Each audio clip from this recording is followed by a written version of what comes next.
Hello everyone, this is Ram from static academy. आज मैं आपको चैप्टर नंबर 16 पतझर की टूटी पत्तियां स्पर्श भाग 2 से इसके आपको प्रश्न उत्तर कराऊंगा। और ऑलरेडी एक क्लास हो चुकी है जिसके अंदर फर्स्ट 10 हमने प्रश्न उत्तर कराए थे, एक पंक्ति के और 20 से 30 शब्द वाले। और आज है सेकंड क्लास इस चैप्टर की, और आज हम करेंगे प्रश्न नंबर 11 से शुरू। गांधी जी के नेतृत्व की गांधी जी में नेतृत्व की अद्भुत क्षमता थी। उदाहरण सहित इस बात की पुष्टि कीजिए। इसका उत्तर आपको इस तरह से देना है इस प्रश्न का। गांधी जी तो थे, उनके पास लीडरशिप की बहुत अद्भुत क्षमता थी। उनके लीडरशिप में ही जो पूरा भारत था वो अलग अलग विभिन्न धर्मों और संप्रदाय में बटा हुआ था। तो वो पूरा भारत जो अलग अलग धर्म और संप्रदाय में बटा हुआ था वो एक हो गया था। और सभी लोग आज़ादी चाहते थे, चाहे वो हिंदू हो, मुस्लिम हो, सिख हो, ईसाई हो, किसी भी धर्म या किसी संप्रदाय के। तो उनके नेतृत्व में उनको गांधी जी को पूरा सहयोग दिया। और इसके कई एग्जाम्पल्स हैं, आपने सुने भी हैं। दांडी यात्रा थी उनकी, असहयोग आंदोलन था, भारत छोड़ो आंदोलन। तो जिससे ये स्पष्ट हो जाता है कि उनके नेतृत्व में बहुत बहुत ज्यादा अद्भुत क्षमता थी। उनके कहने पे लाखों लोग उनके साथ एक साथ चलते थे। और इसका उत्तर आप अब इस तरह से लिखेंगे। गांधी जी में नेतृत्व की अद्भुत क्षमता थी। उनका नेतृत्व ही था जो विभिन्न धर्मों और संप्रदायों में बटा भारत एक हो गया और लोग आज़ादी पाने के लिए तत्पर हो गए। उन्होंने जब भी नेतृत्व किया, जब भी लीडरशिप की, वह सफल रहे। उनके नेतृत्व में के तले सभी धर्मों के लोग उन्हें अपना भरपूर सहयोग दिया, चाहे वो हिंदू, मुस्लिम, सिख, ईसाई, सभी ने गांधी जी को पूरा सपोर्ट किया।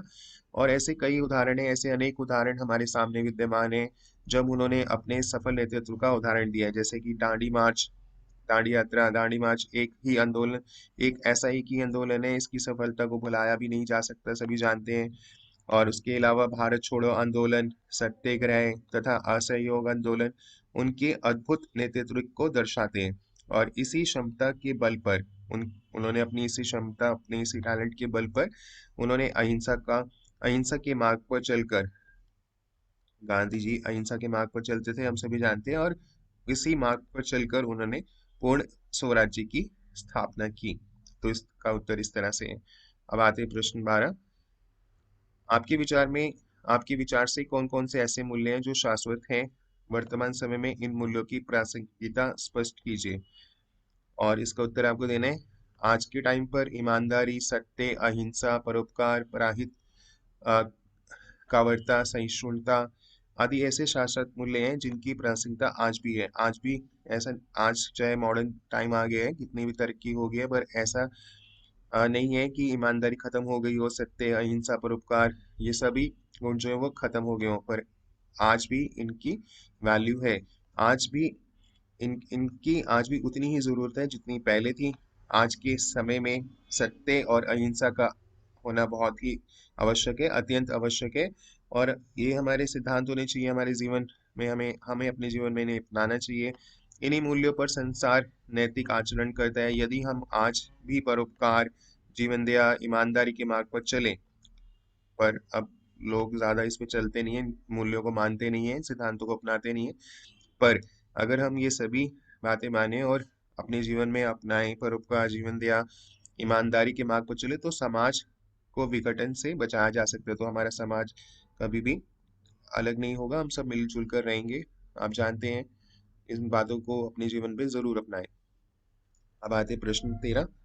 अपने जीवन की किसी ऐसी घटना का उल्लेख कीजिए जब शुद्ध आदर्श से आपको हानि लाभ हुआ हो। यानी जो आपके ये आदर्श अगर आपने जीवन में अपनाए, परोपकार, जीवन दया, ईमानदारी, और इसके अलावा अभी हमने और भी पढ़े कि यहाँ पर आप देख सकते हैं, ईमानदारी, सत्य, अहिंसा, परोपकार, पराहित, सहिष्णुता से आपको कभी नुकसान हुआ हो या लाभ हुआ हो, यानी प्रॉफिट या लॉस हुआ हो, या फिर शुद्ध आदर्श में व्यवहारिकता का पुट देने से लाभ हुआ हो। कि जब आप इन्हें ईमानदारी और ये हमारे जो सिद्धांत हैं, आदर्श हैं, परोपकार, तो अगर हम इन्हें व्यवहार में लाते हैं, बने तो हुए हैं और सब किताबों में भी लिखा है कि इन्हें मानना चाहिए, इन्हें अपने जीवन में उतारना चाहिए। पर जब हम इन्हें अपने जीवन में उतारते हैं तो क्या हमें इससे कभी लाभ या हानि हुआ है? तो इसको आपको समझाना है। तो आप इसका उत्तर इस तरह से देखना है। शुद्ध आदर्श अपनाने से हम पर लोगों का विश्वास बढ़ता है, हम सम्मान सकते हैं। छात्र स्वयं अपनी घटना दिए गए तरीके से आप इसे लिख सकते हैं। तो आपको मैं एक घटना बता देता हूँ जो आप इसमें अपने उत्तर में दे सकते हैं। नहीं, यह मेरे जीवन में एक बार एक ऐसी घटना हुई जिससे मुझे बहुत जिसे जिसने मुझे बहुत दुखी किया था। मैंने मास्टर जी से एक लड़के की शिकायत कर दी कि जो स्कूल में चोरियां किया करता था, क्योंकि मैं अ, देखता था कि एक लड़का जो है वो स्कूल में चोरी करता है। तो मैंने अपने टीचर से उसकी शिकायत कर दी। तो मास्टर जी तो प्रसन्न हो गए, टीचर से प्रसन्न हुए, परंतु लड़के ने छुट्टी के बाद अपने साथियों के साथ मिलकर मेरी हड्डियां तोड़ दी। तो बाद में उसने मुझसे बदला लिया कि भाई तूने मेरी शिकायत क्यों करी। तो उसने अपने साथियों के साथ मिलकर मुझे पिटवाया। तो मुझे प्लास्टर तो बंधा ही, और घर वालों के जो पैसे खर्च हुए हॉस्पिटल में, प्लस्तर भी लगा पैर पे, हाथ पे, और जो खर्चा आया डॉक्टर का, साथ खर्च हुए, अलग ही 1 महीने की मुझे छुट्टी लेकर घर पर ही रहना पड़ा। स्कूल की पढ़ाई वगैरह सब चौपट हो गई। तो मुझे अपने इस आदर्श अगर मैं ये अपने आदर्श को नहीं अपनाता कि सच्चाई की राह पर नहीं चलता, तो शायद मुझे इसकी इतनी बड़ी कीमत ना चुकानी पड़ती। तो मुझे अपने शुद्ध आदर्श अपनाने की बड़ी कीमत चुकानी पड़ी, क्योंकि मैंने सच्चाई की राह पर चला और उसकी चोरी मास्टर जी को बता दी, तो उसका नुकसान मुझे उठाना पड़ा। और इस तरह से आप ये लिख सकते हैं। अब नेक्स्ट है व्यवहार में व्यावहारिकता लाना जरूरी है। 1 महीने के बाद जब मैं स्कूल पहुंचा, तो पिछला काम पाने के लिए मुझे स्कूल के सबसे अच्छे छात्र को खुश करने के लिए उसकी तारीफ की, क्योंकि भाई आजकल कोई कॉपी तो दिखाता नहीं है। तो उसको थोड़ा उसकी चमचागिरी करनी पड़ती है। तो उसको सहारा और कक्षा का कार्य मांगा, तो उसने तुरंत मदद कर दी। तो इस तरह से आप ये दे सकते हैं। अगर आप किसी की थोड़ा सा चापलूसी कर दें, उसको खुश कर दें, खिला पिला दें, तो वो आपका काम जरूर कर देगा। नेक्स्ट है प्रश्न 14। शुद्ध सोने में तांबे की मिलावट या तांबे में सोना। गांधी जी के आदर्श और व्यवहार के संदर्भ में यह बात किस तरह झलकती है, स्पष्ट कीजिए। तो इसका उत्तर बहुत ही आसान है। गांधी जी व्यवहारिकता की कीमत जानते थे, कि वो व्यवहार में इन आदर्शों को मानते थे अपने, इसलिए वे अपना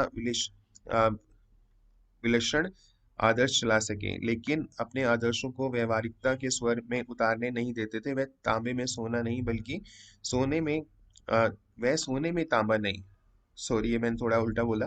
वह सोने में तांबा नहीं बल्कि तांबे में सोना मिलाकर उसकी कीमत बढ़ाते थे। सोने में तांबा मिला के सोना मजबूत किया जाता है, और तांबे में अगर सोना मिलाएंगे तो आप जानते क्या होगा कि फिर जो हमारे आदर्श हैं वो और पक्के हो जाएंगे, जो जैसा गांधी जी करते थे। और अब नेक्स्ट है, गिरगिट कहानी में आपने समाज के अवसरा अनुसार अपने व्यवहार को पल पल में बदल डालने की एक वानगी देखिए। इस पाठ के अंश गिन्नी का सोना का संदर्भ में स्पष्ट कीजिए। आदर्शवादिता और व्यवहारिकता, इनमें से जीवन में किसका महत्व है, ये आपको बताना है कि आदर्शवादिता या व्यवहारिकता। तो इसका उत्तर इस तरह से आपको लिखना है कि गिरगिट कहानी में स्वार्थी इंस्पेक्टर पल पल बदलता है।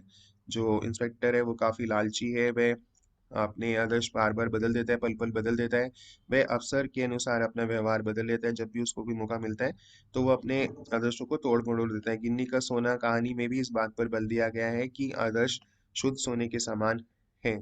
जैसे हमारे सिद्धांत है वो एक शुद्ध प्योर गोल्ड होता है, तो उसके समान है। इसमें व्यवहारिकता का तांबा मिलाकर उपयोगी बनाया जा सकता है, पर मजबूत बनाया जा सकता है। सोने में जब तांबा मिलाते हैं तो मजबूत हो जाता है, ऐसे ही आदर्श के अंदर अगर व्यवहारिकता को मिलाएंगे तो वो भी उसे उपयोगी बनाया जा सकता है। केवल व्यवहारवादी लोग गुणवान लोगों को पीछे छोड़कर आगे बढ़ते हैं। यदि समाज का हर व्यक्ति आदर्शों को छोड़कर आगे बढ़े तो समाज विनाश की ओर जा सकता है। अगर सभी लोग ईमानदारी, सत्य, अहिंसा पे छोड़ देंगे तो क्या होगा, फिर समाज का तो विनाश ही हो जाएगा।